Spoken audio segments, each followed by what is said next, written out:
Hey, this is Yazuki Wolf, and you're watching JapanQuest Episode 2. Last time we talked about why I came to Japan. On this episode of JapanQuest, we're going to be talking about arriving in Japan, what it was like coming to Japan for the first time. And just to recap, I'm not sure how much as I said in the other video, but just to recap a little bit about how I was able to come to Japan. Basically, it was a study abroad program, so I was going to come to Japan for half a year. For one term, I guess semester, is that right? Yeah, but anyways, one term of study at Sophia University, which is the sister school of a school that I was attending in Chicago.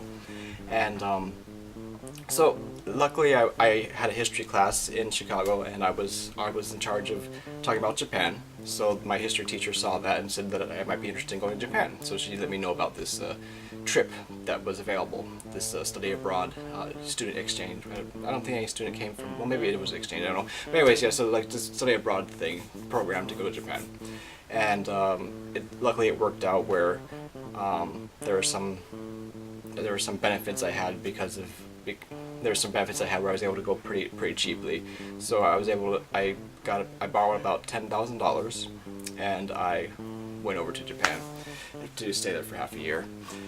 And I was extremely lucky while I was there for this first half year, because I actually only spent half of that. I came back with $5,000 still in my pocket, and I'll go a little bit into why that is after this. But so I get on the plane, and yeah, just going on the plane itself was a kind of a long journey in itself. Like that, it was like 12-13 hour flight. I'm not completely sure, but I remember that there was some complication with my luggage where I think it was in LA or something, I stopped off, and I had about an hour time that I had to run and pick up my luggage by myself, because for some reason there was some complication where the luggage wasn't able to get the connecting flight or something. So I had to run, grab my luggage, and then take my luggage to the next flight. And I almost missed my plane. Like I remember I was on ANA, I think is the airline I was riding, and I was looking for the line, and I went up to someone and I said, like, hey, where's the line for ANA? Because there's a person that looked like she worked there, and so I just asked her, like, where's the line for ANA? And she's like, oh, did you just say ANA? And I said, yeah, ANA. And she said, uh-oh. I was like, uh-oh, that's not a good sign. So it ends up that I guess I was really late, and so she got my stuff, and she helped me to carry everything over to the ANA gate and everything, and got someone to like lead me over there. And I think she was an employee of, I don't remember exactly, but basically once I got on the train for ANA, it's a Japanese company. Everyone was extremely nice and extremely hospitable, and that was my first impression of Japan, is that they're extremely hospitable. They treat you very well. Like you see the difference right away. This like experience of going on one airplane to another airplane. You see how in America, like, I was running late, and the people that I would talk to, they would give me attitude like, oh, well, you're late, you know, like why'd you come this late, you know. It was just like this real, it got a lot of attitude and stuff, and it was kind of hard to get stuff done. But as soon as we got to like the Japanese companies, they were just very quick to be like, oh, let us help you, like let us help you out and stuff. And anyone who's come to Japan, they probably could vouch for that they're very hospitable and very good at taking care of guests to the country. So then I finally get to Japan, well, after the 12-hour flight of watching 1,000 different movies and stuff to keep myself occupied and everything. But then I get to Japan, and I guess my flight was delayed, so I was about 2 hours late, and I was afraid that the person that was supposed to pick me up and bring me to my dorm might have left, because the plane was late, and I was looking around, I couldn't find anyone. But luckily I found her after a while, and then she helped me get to my dorm. And even then it was like hours and hours of taking trains. I think I had to take a train, and then a subway, and then another train, and then finally like walk a fairly long distance while carrying my luggage up like this incline and everything. And I don't really know how to express this well, but it was a very, very long, exhausting trip. So imagine yourself being out of breath, being like all sweaty and tired and just needing to sleep. And then you go to your dorm, and it was a really nice looking dorm. I mean, this is really late at night too, like, so I didn't see it too well, but it looked like very like Japanese style dormitory and everything, and it was really cool. But I walk in, and before you can even put your luggage down in a room or anything, they bring you into this room for an interview. And I was like, I have to have an interview now? So I was like, okay, whatever. So I go in, and there's about 5 old Japanese men, and they start talking to me in Japanese, because the interview is going to be in Japanese, because I had the smart idea to vouch to be put in the Japanese only section of the. But basically, when I went to the school, like, you had a couple different dorms you could choose from, and I chose the one that only had Japanese, like, it's completely Japanese, because I wanted that full immersion. Like, they don't, like the other places, it was more like half and half and stuff. But that place, I think 80% of the people there were all Japanese students. 80, I think probably more than 80, maybe like 10% were foreign students or abroad students, whatever. But like, yeah, so then I went into there, and we sat down for the interview, and I couldn't understand I couldn't understand like 80% of what they were saying. And luckily they ended up getting like a girl to translate, and like she helped me translate a little bit. And I just remember the only thing I remember saying to them was I just kept saying like "Skarata, skarata," like to just say that I'm really tired, because I was just really tired. That's the only thing the only thing I could come to my head to say. But eventually, I guess eventually I must have said more than that, because eventually they gave me the okay, and they let me go up to my room and put my stuff down and stuff.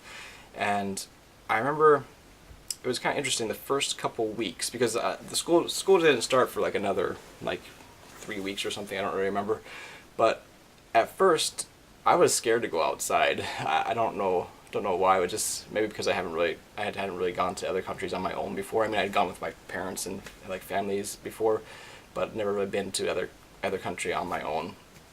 I was scared to go outside for like the first week, I think. And I would just go. If I were to go outside, I would only go like around like the immediate area of the school. But then you start getting a little bit more brave, and you start going out more. And it was kind of weird at first, because I kind of felt like people were kind of looking at me wherever I went. I mean, it's something that you get used to. I don't even think about it now, but it is over 90% Japanese in Japan. Over 90% of the population are all Japanese. So like when you are a white guy or something, or like a foreign person, like, you do stand out a little bit.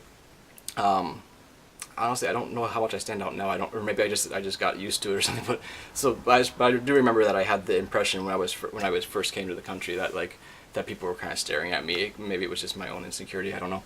But like you'd go out and you would see people kind of look at you, and sometimes you'd have like kids that would like, oh, look, there's a foreigner or something like that. And it took a little while to get used to it.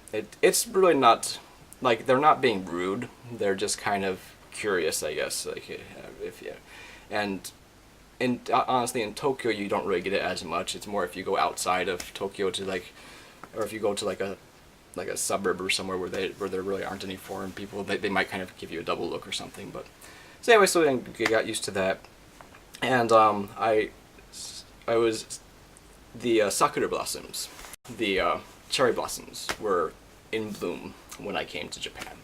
So that has become my yearly reminder, or my yearly the yearly symbol of my growth in Japan, or the time I've spent in Japan. So every year when I see the sakura come out in bloom, then I know that it's been another year that I've been in Japan. And it worked out really well, because I was there for half a year the first time, and then I left, and then when I came back right at the same time that I left. So that year marker still stands, that I could, every time the sakura blooms, that's the full year that I've been there, that I've been in Japan. And, well, I don't want to ramble on too much about random stuff, so let's try to move this along a little bit. But so, I went to school at Sophia University. It was a study abroad program, and it's usually, if I say that to people in Japan, they're really, really impressed. Like, oh, you must be really smart, and, I am not, I don't really know. But, like, basically, it's really not that hard to get into for a foreigner.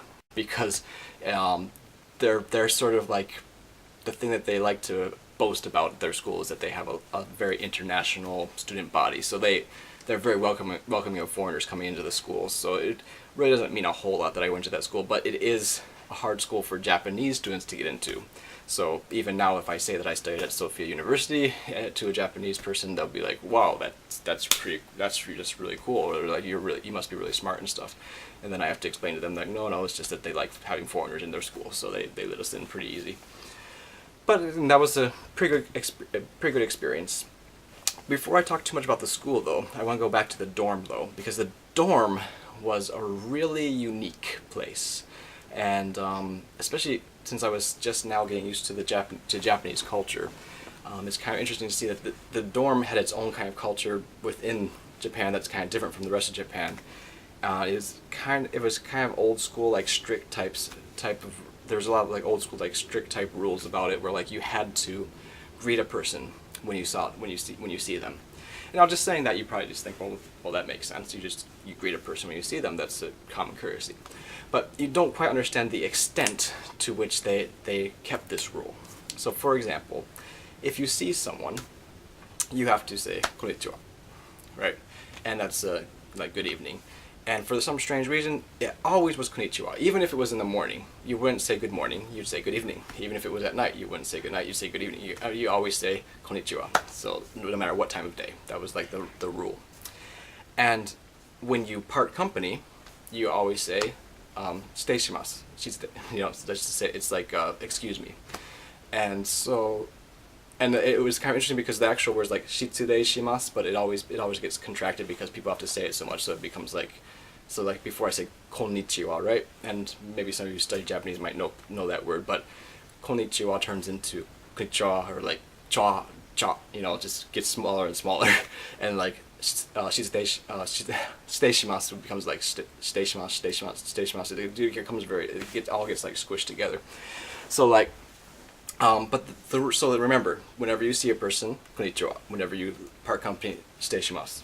So that. Now, at that point, it probably still sounds like it's nothing strange, but this was very strict. So, for example, one day we're sitting out in the hallway, and there's a guy who's moving his dorm room. He's moving from one room to the other room, right?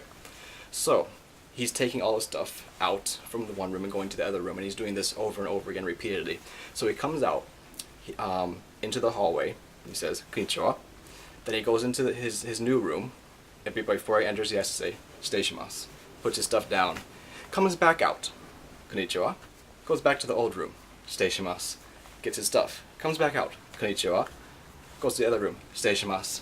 This repeats for, I don't, however long it was that he was going back and forth. It could have been like a half hour, an hour, or 2 hours, I don't really remember. But so like, we're just sitting there playing cards, and every few minutes, there's, "konnichiwa, konnichiwa, shitei shimasu, shitei shimasu.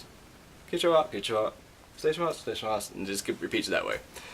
And then, this was a more common occurrence, walking up the stairs because we were on the third. My dorm room was on the third floor. So walking up the stairs, 2 people walking up, "konnichiwa, konnichiwa, shitei shimasu, shitei shimasu," right? Now you have a group of 3 people that are all together walking up the stairs, with another group of 5 people walking down the stairs. "Konnichiwa, shitei shimasu, konnichiwa, konnichiwa, shitei shimasu, shitei shimasu, konnichiwa, konnichiwa, shitei shimasu, shitei shimasu." Every single person you have to say "konnichiwa, shitei shimasu, konnichiwa, shitei shimasu," and it just goes like that. And you just, even when you're not in the actual stairs, if you're just sitting up like in the hall, like I said, like on the 3rd floor, you can hear that down there. Whenever people are going up the stairs, you hear it over and over again. "Konnichiwa, shitei shimasu, konnichiwa, shitei shimasu." And as foreigners, like they treat us as senpais. In case you don't know, senpai is like a senior, or like a little bit, like you're in a higher regard, I guess.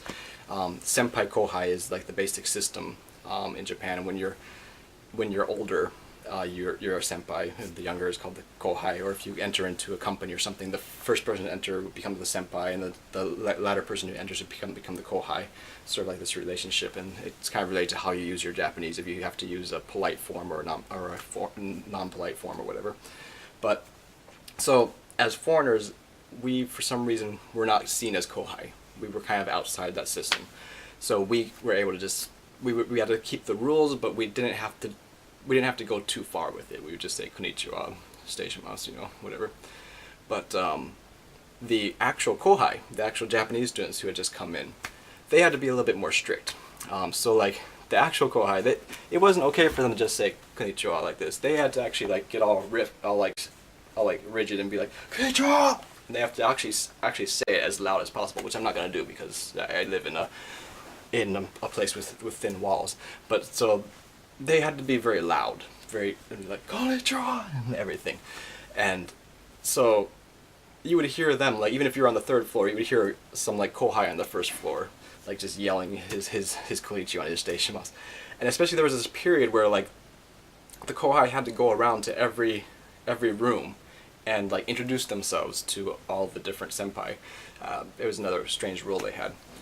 And during this period, you, like throughout the day, you would always hear them in all the different rooms, because in that place they had to actually not just yell konnichiwa, they had to yell out their whole introduction about who they are, like what school, like where they're from, how old they are, everything. So I couldn't like say it all, but they'd have to yell it out like konnichiwa nantoka nantoka la la la la la. They yell the whole thing like all like stiff like this, and they're like saying everything, and you would hear that the whole time.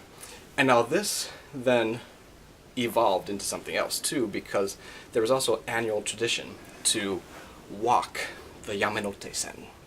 And now maybe a lot of you don't know what the Yamanote-sen, but basically if you live in Chicago, you have like the Chicago Loop, or I don't know, it's basically just like it's a train line that goes around all the main areas of Tokyo. It's like the heart of Tokyo goes around all those areas. And so we had the dorm had an annual tradition to walk along that whole route.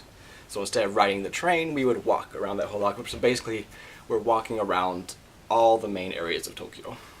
And they would do it, they would start at like I think 10 p.m. and when we did it, we got back to the dorm around probably, I don't know, like 8 a.m. or something. So it was through the whole night and to the morning. You're just walking. And oh, by the way, that was really fun for the first maybe 3 hours. The last 7 hours, not so much, but it was an interesting experience. And part of the interesting part of it is that in the first 3 hours, while people still had energy, the senpais made the kohais do their introductions at various places along the path. So like, there's I don't know how many people of you know, but there's a place called Shibuya. And in Shibuya there's a statue of a dog named Hachiko. And you may be vaguely familiar, it's this dog that was like very loyal to his master, and even after his master died, like every day the dog came with his master to the train station, and then even after his master died, the dog still came to the train station looking for his master. And that's the very short version. If you want the long version, there's a movie I think called Hachiko that you could watch, which I've never seen, but I'm sure it will tell you everything you need to know. But anyway, so there's a statue of this dog in Shibuya, and that's become the meeting place for everyone in Shibuya when they want to go out to go drinking at night or something. They're like, meet by the Hachiko statue. That's the meeting place. So you have tons of people around there. And keep in mind that this is also right next to the Scramble Koseten, the Scramble Crossing, which is probably one of the largest intersections of like people crossing at one time in the world. I think at one time, I don't know the stats off the top of my head, but just there's thousands of people that cross the street every time the light changes on this intersection. And right next to that is the meeting spot for everyone who wants to go out that night. So it's about maybe 10 o'clock at night, so there's still a large amount of people there. I easily like 1,000 something odd people probably around that area. And the loudest of the kohai, the one who was the most energetic, the guy who always would be like, "Oh, konnichiwa," like really very, very animate about doing his actions. They had him stand on top of the Hachiko statue.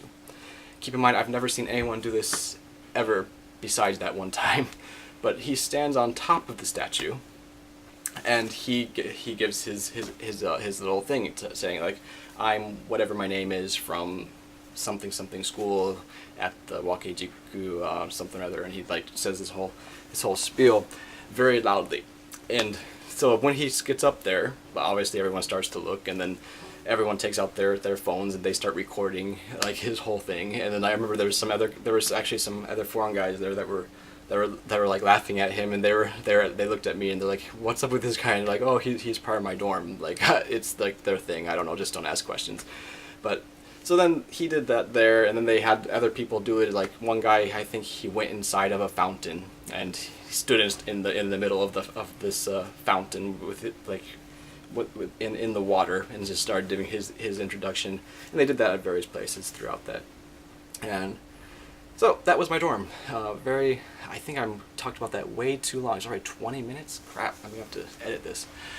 But so it was a very interesting dorm, and so I'll try to sum this up in the next 5 minutes. I wanted to talk about the whole half year that I was there, but it's gonna be kind of tough. Well, let's see if we can do it in 4 minutes. So then next we had my school. In my school, I took three classes. The first of which being an intensive Japanese course, which I actually had 2 times a day, 90 minutes every time. So that's 90. So I had 90 minutes, and then a break, and then another 90 minutes of Japanese study, plus homework every day, a quiz every day, homework every night, and a test every week. And so that was pretty good for helping me learn my Japanese.